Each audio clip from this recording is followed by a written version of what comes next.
I lent my sister $5,000 to cover her emergency bills.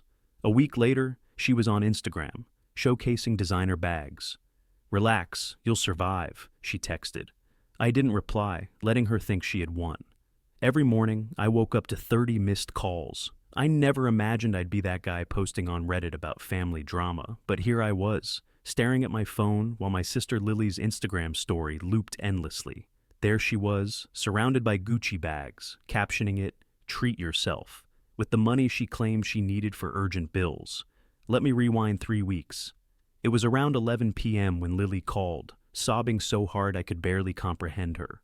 Something about final notices, potential eviction, and how unreasonable her landlord was being. She needed $5,000 to catch up on bills and avoid being kicked out of her apartment. "Please, Axel," she begged.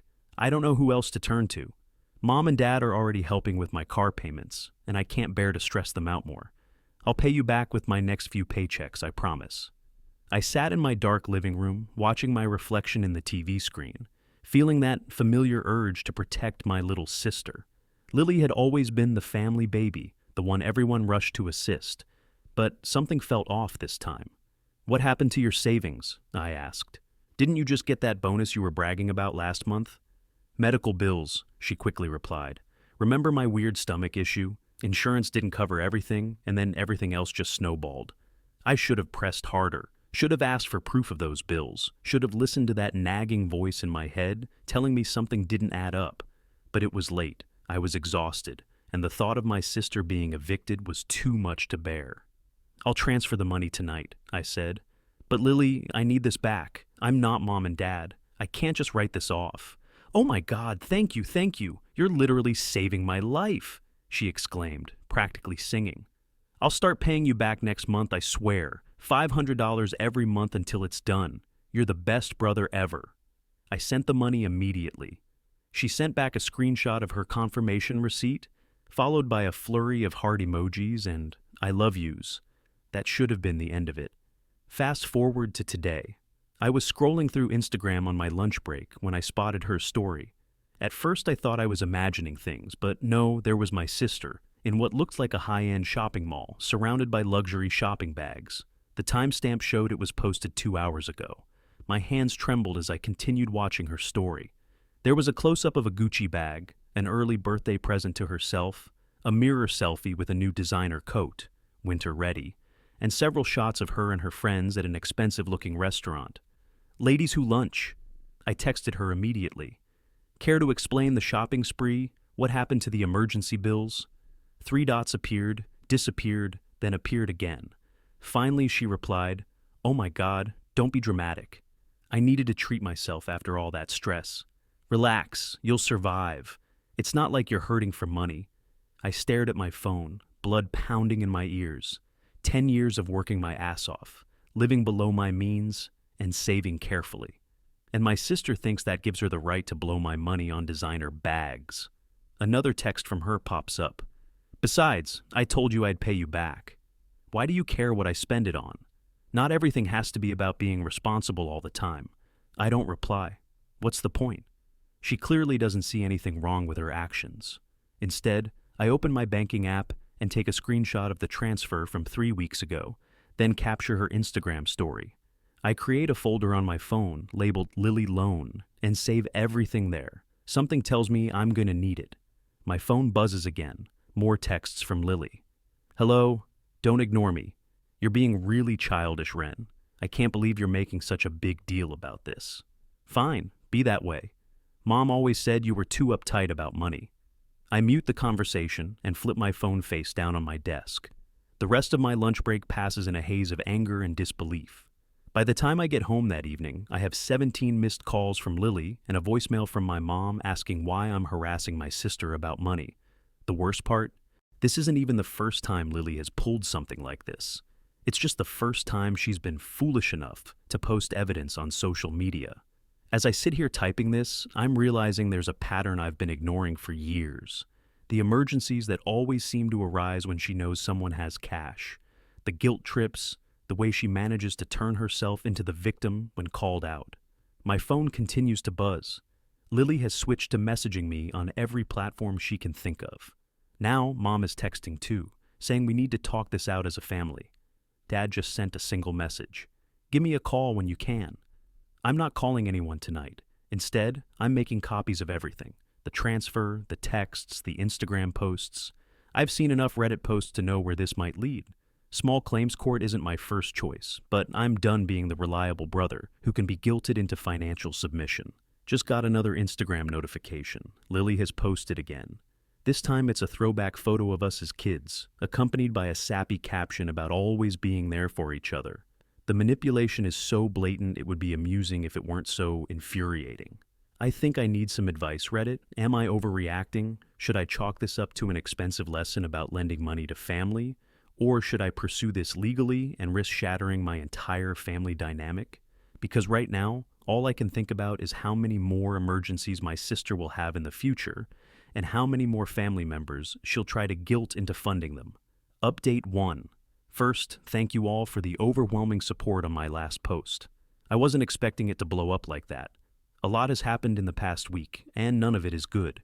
Remember how I mentioned my cousin Abigail in the comments? Well, she reached out to me privately after seeing my post. It turns out she follows me on Reddit. Hey Abby, what she told me made my blood run cold. Apparently Lily pulled almost the exact same stunt with her last year. Different emergency, same shopping spree, aftermath. Abigail just never spoke up because she was too embarrassed about falling for it. But that's not even the worst part. The day after my post, Lily showed up at my workplace. She just walked right in during lunch hour, causing a scene in the lobby. We need to talk about what you're doing to this family, she announced, loud enough for everyone to hear. I had to step outside with her to avoid making an even bigger spectacle. What I'm doing to the family? I asked her. You stole $5,000 from me. I didn't steal anything, she almost shouted. You gave it to me, and now you're trying to turn everyone against me because you're jealous that I'm actually enjoying my life instead of being a boring hermit like you. That's when she dropped the bombshell that Mom had offered to help her out with the money she owed me. Apparently, our parents are taking out a loan against their house to cover it, the same house they're still paying off, the same house they're supposed to be retiring in. I told Lily absolutely not. This wasn't just about the money anymore. It was about her taking responsibility for once in her life. She stormed off, but not before telling me I was dead to her. Real mature. Later that night, our brother Josiah called. He's usually the neutral party in family disputes, but even he sounded exhausted. Mom's a mess, he said. She's convinced you're trying to ruin Lily's life over a little misunderstanding. Dad's not talking to anyone. I asked him if he knew about Abigail. He went quiet for a moment. That's not all, he finally said. Remember Uncle Eli, the one who helped Lily with her car down payment last summer? Yeah. There was no car payment. She sold the car 2 months later and kept the money. The next day, Mom organized a family dinner to sort things out.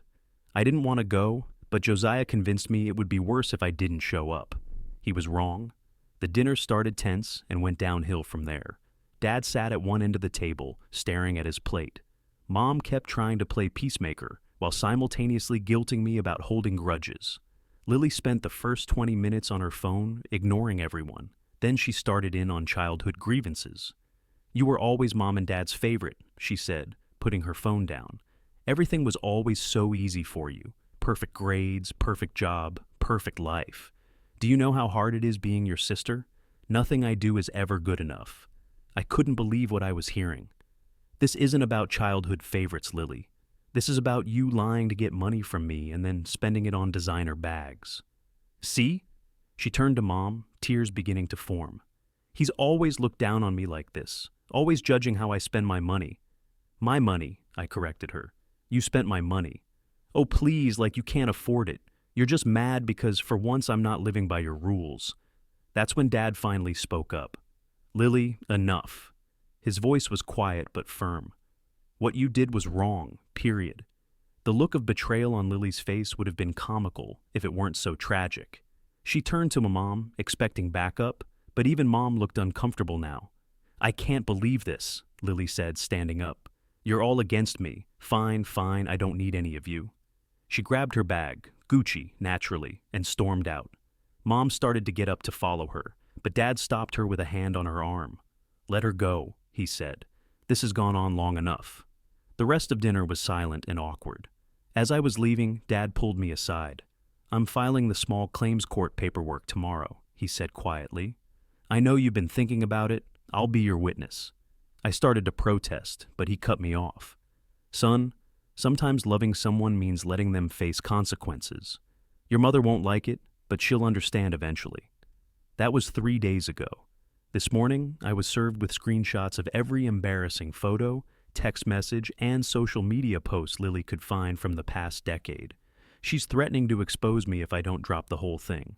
The messages range from mildly embarrassing high school moments to completely fabricated stories about things I supposedly did. Josiah says she's sent similar threats to Dad.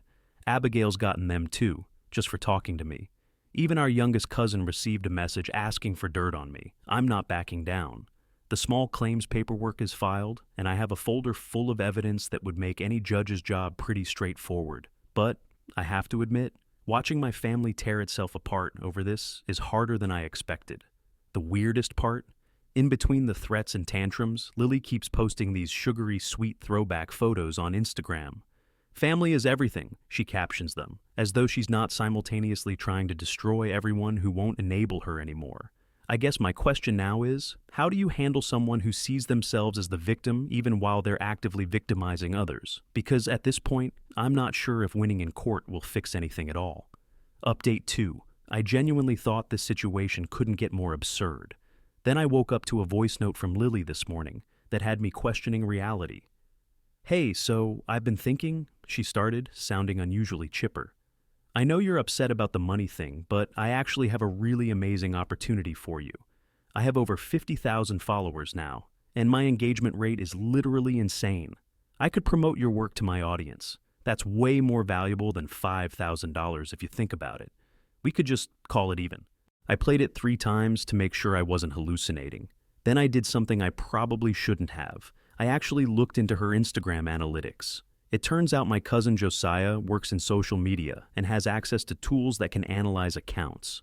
What we found was interesting. Of Lily's 50,000 followers, about 40,000 were bought. The engagement? Mostly fake accounts and comment pods. Her real audience is maybe 2,000 people, tops. And most of them are other wannabe influencers doing follow for follow. But here's where it gets even better. While Josiah was looking into this, he discovered something else. Lily has been running what she calls a consulting business, charging aspiring influencers hundreds of dollars for social media growth strategies. Her entire business model is basically selling the same fake follower packages she used on her own account, marked up by 300%. I didn't respond to her voice note. Instead, I forwarded it to Dad, who's been collecting evidence for the small claims case. He called me immediately. Your brother Eli found something else, he said, sounding exhausted. Remember that investment opportunity Lily was pushing at Christmas? The one where she was promising everyone 30% returns? I remembered. She'd tried to get me to invest $10,000 in some exclusive marketing collective. I had declined. Apparently others hadn't been so lucky. We spent the next hour on a 3-way call with Eli, piecing together a pattern that made my stomach turn. The designer bags weren't just about a shopping addiction, they were props. Props for an image she was selling to scam people out of money. Mom still doesn't want to believe it. She showed up at my place yesterday, tears in her eyes, holding a photo album from when we were kids. Look at her here, she said, pointing to a picture of 6-year-old Lily in a princess costume.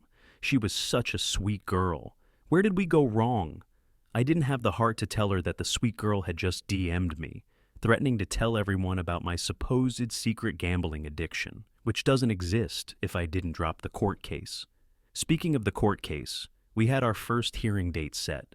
Lily's response was to post a 10-minute Instagram story about toxic family members and financial abuse. She even threw in some vague hints about childhood trauma she wasn't ready to discuss yet. Then came the emails, pages and pages of business proposals, each more delusional than the last. She'd promote my brand. She'd make me an Instagram success story. She'd feature me in her upcoming masterclass on abundance mindset. Only $997 for early birds. Josiah tried to intervene again. He set up a meeting at a coffee shop, thinking neutral territory might help. Lily showed up 2 hours late, carrying a new Chanel bag. Oh, this? It's just borrowed from a brand partnership I'm doing, she said when she caught me staring at it. The price tag was still partially visible under the strap. She spent the entire meeting pitching her latest scheme, a luxury lifestyle coaching program she wants to launch. All I need is a small investment of $15,000. The $5,000 I owe you would be deducted from my guaranteed returns. Think bigger than $5,000, she kept saying. This is about building generational wealth. Don't you want to be part of something revolutionary? Josiah finally snapped. The only thing revolutionary here is your ability to believe your own lies. She left in tears, but not before telling us we were just jealous of her entrepreneurial spirit. This morning, I got an email from her with a PDF attached. It was a contract offering to settle her debt by making me her business partner. The document was clearly copied from some template she found online, with placeholder marks where she forgot to fill in the details. The kicker? She CC'd her legal team on the email. The address? legaleagle123@gmail.com. I forwarded everything to my actual lawyer. Yes, I finally got one. His response was a single laughing emoji, followed by, "Don't worry, we've got this." Dad called again tonight. Apparently, Lily's now claiming she's going to represent herself in court because the legal system is rigged against entrepreneurs. She's been watching YouTube videos about sovereign citizens and keeps talking about maritime law. Part of me wants to laugh. The other part remembers that this is my sister, someone I used to share secrets with, someone I once carried on my shoulders so she could see fireworks better at county fairs. But then, I see new comments appearing under my old Instagram posts. This user is known for financial fraud. Stay away, known scammer. All the comments came from newly created accounts with 0 followers. The court date is next week. Mom has stopped taking sides and now just sends daily Bible verses to our family group chat. Dad's documenting everything with frightening efficiency. Josiah's stress baking enough cookies to feed an army. And Lily, she just posted another Instagram story. She's launching a podcast about surviving family betrayal. I should probably mention she's still using my credit card to pay for her Spotify premium. I only just noticed. At this point, I don't even know what I expect from court. The money seems almost irrelevant now. What I really want is answers, but I'm starting to realize those might be more expensive than $5,000. Finally, an update. Sometimes karma needs a little push. Yesterday was court day. Lily didn't show up, at least not at first. Her Instagram story showed her getting a spa treatment to cleanse the negative energy before facing her oppressors. She finally arrived 2 hours late, wearing sunglasses inside and carrying what I now know was a fake Birkin bag. But I'm getting ahead of myself. Let me start with what happened the night before court. Remember how I mentioned Josiah works in social media? Well, he's been quietly archiving everything Lily posts, everything, including the private close friend stories she thought were only visible to her inner circle. That's how we caught her bragging about her foolproof system for manipulating family members. But here's the real kicker. Dad's friend, who's retired from the FBI, didn't actually retire. He's still active. It turns out Lily's little consulting business caught some attention when multiple reports of wire fraud started rolling in. I didn't plan for any of this. I just wanted my money back. But when Dad's friend asked if I'd be willing to help build a case, I didn't hesitate. All those Instagram DMs where she's been selling fake follower packages, forwarded. The masterclass payments she's been collecting through fake business accounts, documented. That investment collective she pitched at Christmas, every email preserved. The small claims court judge took one look at our evidence and said, "There's a lot more here than $5,000. He wasn't wrong. Lily walked into that courtroom thinking she was facing a simple civil suit. Instead, she found 2 federal agents waiting with a warrant. Turns out running a pyramid scheme through Instagram isn't just morally bankrupt, it's federal wire fraud. The look on her face when they approached, priceless. She tried to bolt, but those 5-inch Louboutins didn't get her very far. "This is harassment," she screamed as they read her rights. "I'm an entrepreneur. I'm helping people build wealth. Axel, tell them I didn't say a word. I just watched as they confiscated her phone, her precious, precious phone, with all her business records still intact. Mom wasn't there. She couldn't handle it. But Dad stood right beside me, face set like stone. Josiah was on my other side, quietly filming everything. For evidence, he said, and maybe a little for satisfaction. The federal agents found over $200,000 in fraudulent transactions. Minimum, they're still digging. That emergency she needed my $5,000 for was to cover payments to people threatening to report her previous scams. The designer bags, mostly fakes she was selling as real. The brand partnerships she bragged about, complete fabrication. Even her apartment, the one she was supposedly getting evicted from, wasn't actually hers. She'd been subletting it illegally while collecting rent from 3 other people for the same space. Here's my favorite part. Remember that podcast she launched about surviving family betrayal? The FBI is using it as evidence. Turns out, confessing to financial crimes on a public platform isn't the smartest move. After they took her away, her lawyer, a real one this time, court-appointed, approached us about making a deal. Dad shut that down fast. The time for deals was before she tried to destroy her brother's reputation. My aunt called this morning, crying. Apparently, Lily scammed her out of $25,000 for an exclusive luxury travel club that doesn't exist. She's not the only one. We're finding new victims every day. Family, friends, followers. No one was off limits. The federal investigation is ongoing, but they're already talking about years, not months. And fines? Let's just say that the $5,000 she owes me is the least of her worries now. Mom finally stopped sending Bible verses. Now she's in therapy, trying to understand how she missed the signs for so long. Dad's been quiet, but he did say one thing that stuck with me. Sometimes the kindest thing you can do is let someone face consequences. Lily's Instagram is still up, but it's being run by the feds now. They're using it to find more victims. The comments section is enlightening. Turns out, I wasn't the only brother she tried to scam, just the only one who didn't let her get away with it. Some family members think I went too far. They say I could have handled it privately, kept it in the family. But that's exactly the kind of thinking that let her get away with this for so long. The same day they arrested her, I got a notification that she'd tried to log into my Netflix account.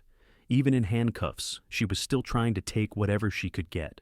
Yesterday, I changed all my passwords, froze my credit, and blocked her on every platform. Then I took myself out to dinner with the money I would have spent on her birthday gift next month. The restaurant had a sign on the wall, "No refunds for bad decisions." I took a picture and sent it to our family group chat. Dad replied with a thumbs up. Mom left the chat. Josiah asked if I feel bad about how things turned out. I don't. Some people only learn when the consequences are bigger than their excuses. As for the $5,000, I'm donating it to a non-profit that educates people about social media scams. Seems fitting. Lily's court date is set for next month. I'll be there, front row. Not because I need to see her face consequences, but because I want her to see mine when she realizes that her biggest mistake wasn't scamming me.